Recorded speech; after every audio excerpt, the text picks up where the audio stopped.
On September 5, 1969, at the remote Siberian village of Rzhavchik in the Soviet Union, a remarkable event unfolded, seemingly ripped from the pages of a science fiction novel. Это работал какой-то разум, возможно, космический разум. Может быть, это наши предки здесь действовали очень давно, потому что на глубине 70 метров, примерно 800 миллионов лет или 600 миллионов лет, как ученые считают некоторые.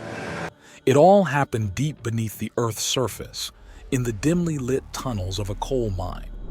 The miners there worked tirelessly, the same as they did every day, extracting coal at a depth of 230 feet. However, amid the rhythmic clanging of metal against stone, one miner's pickaxe struck something unexpectedly hollow, a sound distinctly different from the solid resistance they had grown accustomed to. Pausing, the miner wiped his face and, with a mix of curiosity and caution, cleared away the debris, revealing a crack in the wall that seemed to lead into darkness beyond. With a few more skilled strikes, the rock gave way, and the miners stood in awe as the wall crumbled, opening into a hidden chamber untouched by light for millennia. Inside, the air was thick with mystery, and their lamps casted a long shadow over a sight that would be forever etched into their memories. They saw a large marble sarcophagus of exquisite design, measuring around 8.5 feet in length and 3 feet in height. Immediately, the head of the mining district, Alexander Malevanny, received the bewildering report from one of his miners. Recognizing the potential significance of the find, Malevanny promptly notified the Soviet authorities, setting in motion a series of events that would lead to widespread speculation and intrigue. The discovery quickly became the center of attention among the miners, fueled by a mixture of excitement and apprehension. Malevanny ordered the sarcophagus to be extracted from its resting place, 230 feet below the surface, a task that was undertaken with a sense of urgency and curiosity. As the sarcophagus was painstakingly brought to the surface, the miners' imaginations ran wild with visions of gold and jewels that might lie within. At the same time, however, they were a bit resentful, discussing how the Soviet officials would most likely confiscate the discovery without giving them anything in return, and without even telling them what was inside. Driven by their curiosity, they decided to open the sarcophagus, and what they found inside shocked everyone who witnessed it. Instead of treasure, they found the remarkably preserved body of a young woman estimated to be between 25 and 30 years old.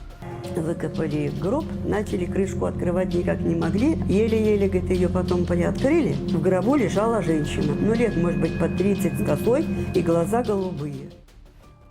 She lay there as if asleep, her long, wavy, dark brown hair cascading down to her waist.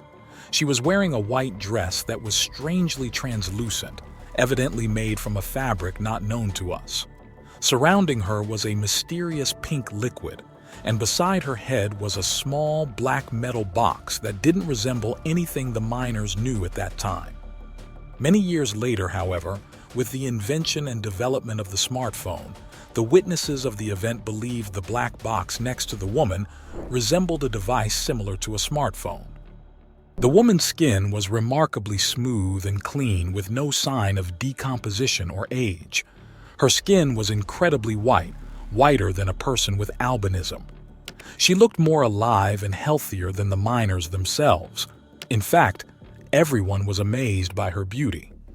Увидели, что в нем лежит женщина невиданной красоты, с белокурыми волосами, голубыми глазами, и кожа у нее была настолько белая, что она повергла местных жителей в такой небольшой шок.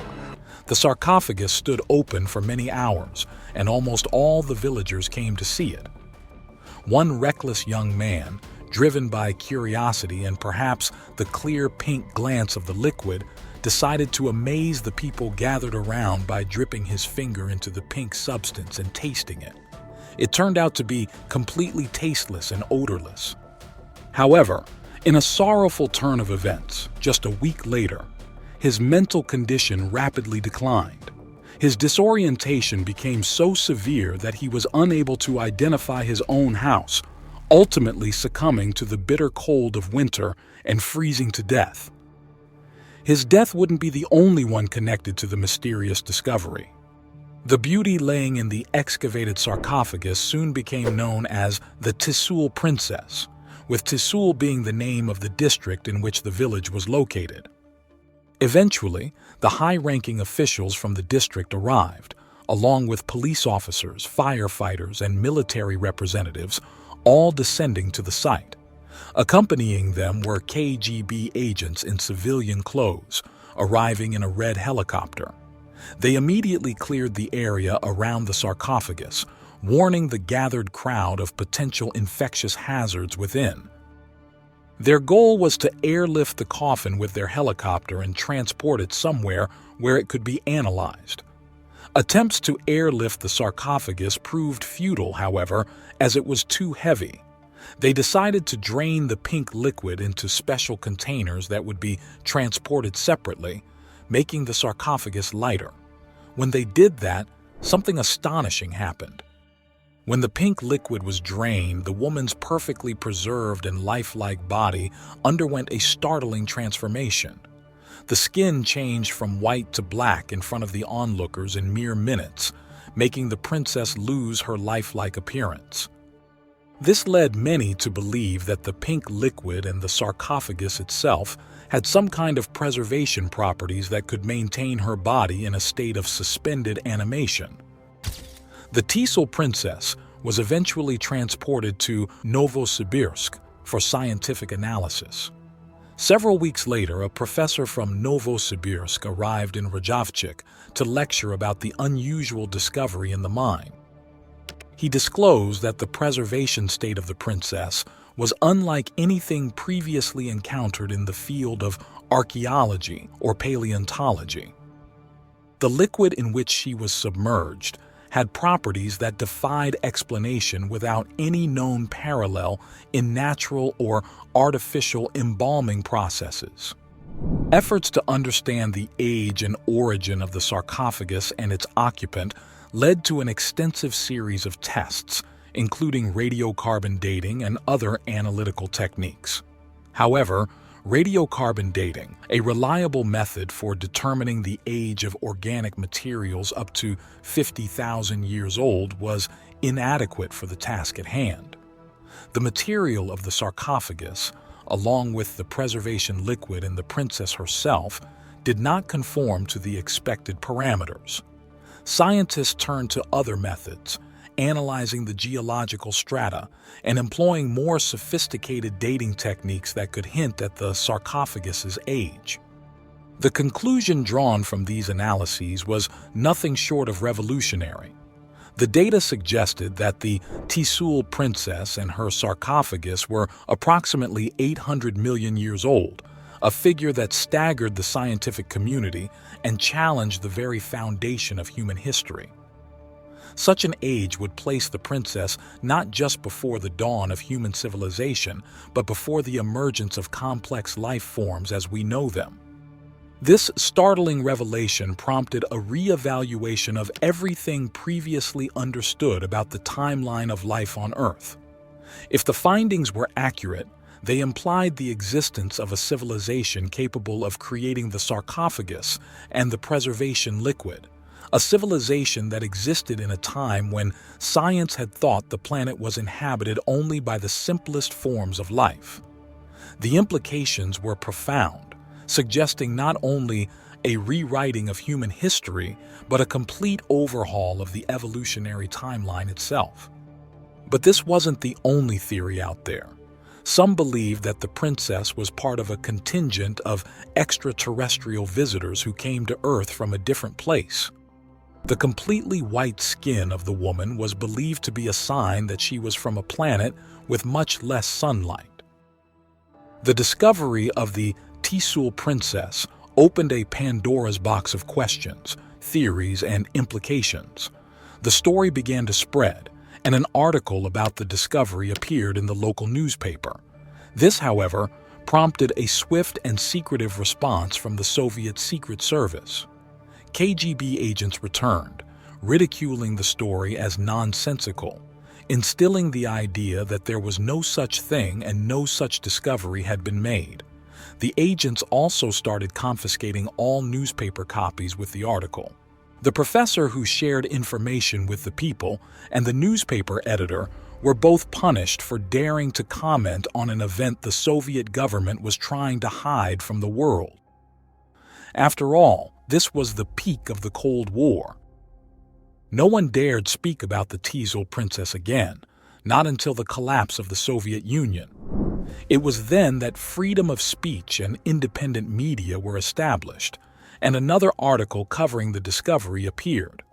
The article was from 2002 and was titled "The Lady Who Is 800 Million Years Old."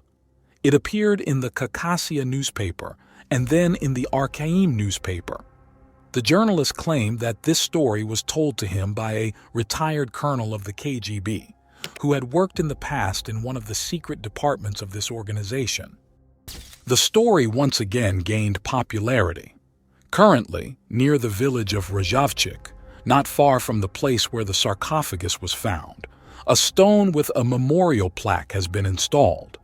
The sign on the memorial reads, "In 1969, not far from here, a burial site was discovered during the development of a coal seam. In a 2-meter marble sarcophagus lay a beautiful young woman. Based on the age of the coal seam in which the sarcophagus was found, the woman was buried several 100 million years ago."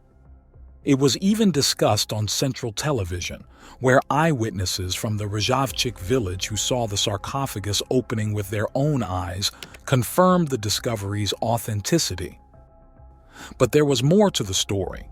It was later revealed that years after the discovery of the Tisul Princess, there was a series of peculiar fatalities among those connected to the sarcophagus.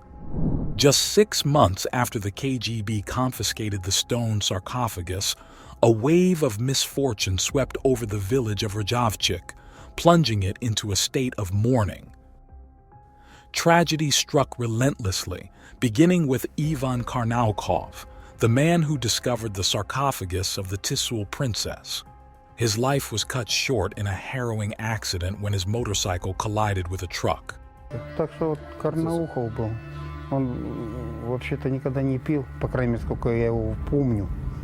Потом вдруг, оказывается, объявление было, что он напился и пьяный под машину попал. На мотоцикле.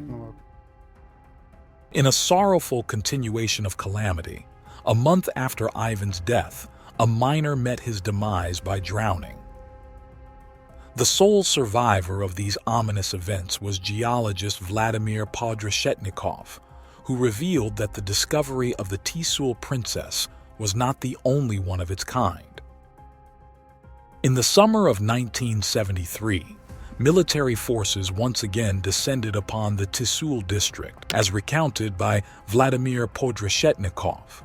The troops established a stringent perimeter around the forest, prohibiting access to the locals and patrolling the village streets. The presence of the military was shrouded in secrecy, with the villagers being advised to maintain their composure without any explanation provided. Years later, the accounts of Vladimir Podreshetnikov were confirmed by Valery Malevanny, a historian of special services and a retired FSB Major General. He stated that archival records from the KGB indicate that in 1973, the area was subjected to an intensive security cordon, implemented in 3 concentric barriers. Not far from there, a lake harbored an island where additional graves were uncovered. Within these graves lay 2 more sarcophagi, each around 8 feet in length, bearing a striking resemblance to the original find. These sarcophagi were transported to Moscow and were estimated to be around 200 million years old. Villagers were strictly instructed to keep silent about the incident.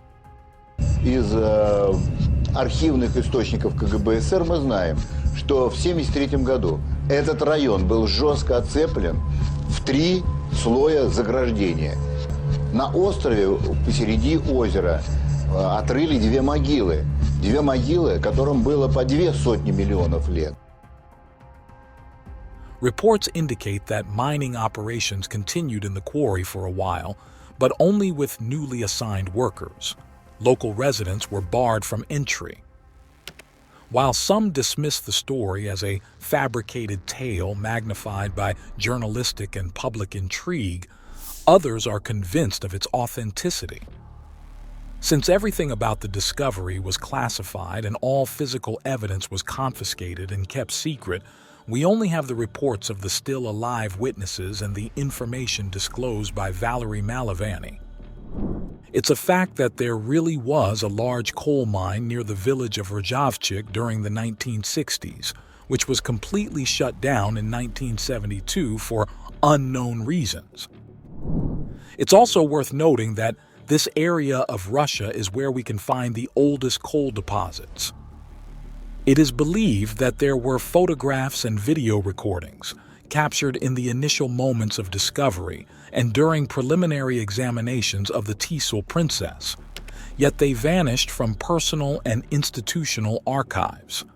Documents detailing the findings, notes taken by the researchers, and even samples of the preservation liquid were confiscated or destroyed. The government's role in the disappearance of evidence and the suppression of information only fueled further speculation.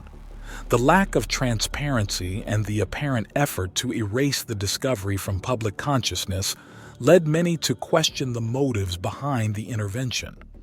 Was there something within the sarcophagus, or in the very existence of the Tissul Princess, that posed a threat to the established historical narrative or to national security? Or was the suppression an attempt to monopolize knowledge that could offer unprecedented insights into human history and technology? The mystifying nature of the discovery, coupled with the government's heavy-handed efforts to obscure the facts, ignited the imaginations of people around the globe.